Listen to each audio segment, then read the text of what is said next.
Ara que esteu tots agarrats als ventiladors i als aparells de refrigeració, mentre al carrer fa una temperatura de 44 graus i vos queixeu de la calor que fa, penseu que sempre no ha sigut igual. L'any 1816 és conegut com l'any sense estiu. Escolteu aquesta història. L'any 1816, a l'altra banda del món, en Indonèsia, pegà un pet el volcà Tambora, mai millor dit.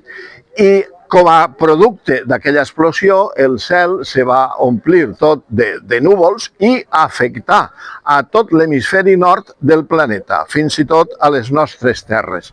Així notaren molt les conseqüències. El cel estigué tapat, no hi havia sol, i la temperatura fos molt baixa. La mitjana d'aquell estiu foren uns 21 graus.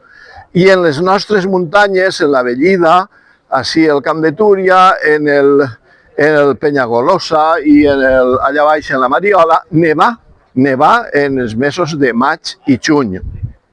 Això afecta greument també a l'agricultura, especialment la vinya, que no pogué quallar, la morera, que se secaren, amb la qual cosa tingué unes repercussions en la producció de la seda i igualment afectar a les oliveres i a les garroferes. Tot això produí una onada de fam. I la onada de fam comporta també una onada de malestar col·lectiu. Així a Benaguasil, en el camí de Riba-roja, se conservava fins fa poc, que ara està en el museu, una làpida en la qual se recorda l'assassinat d'un home que li diuen Joaquim Barea, que segurament anava per aquell camí, el van assaltar per robar-li els diners i el van matar, com a fruit de tot això.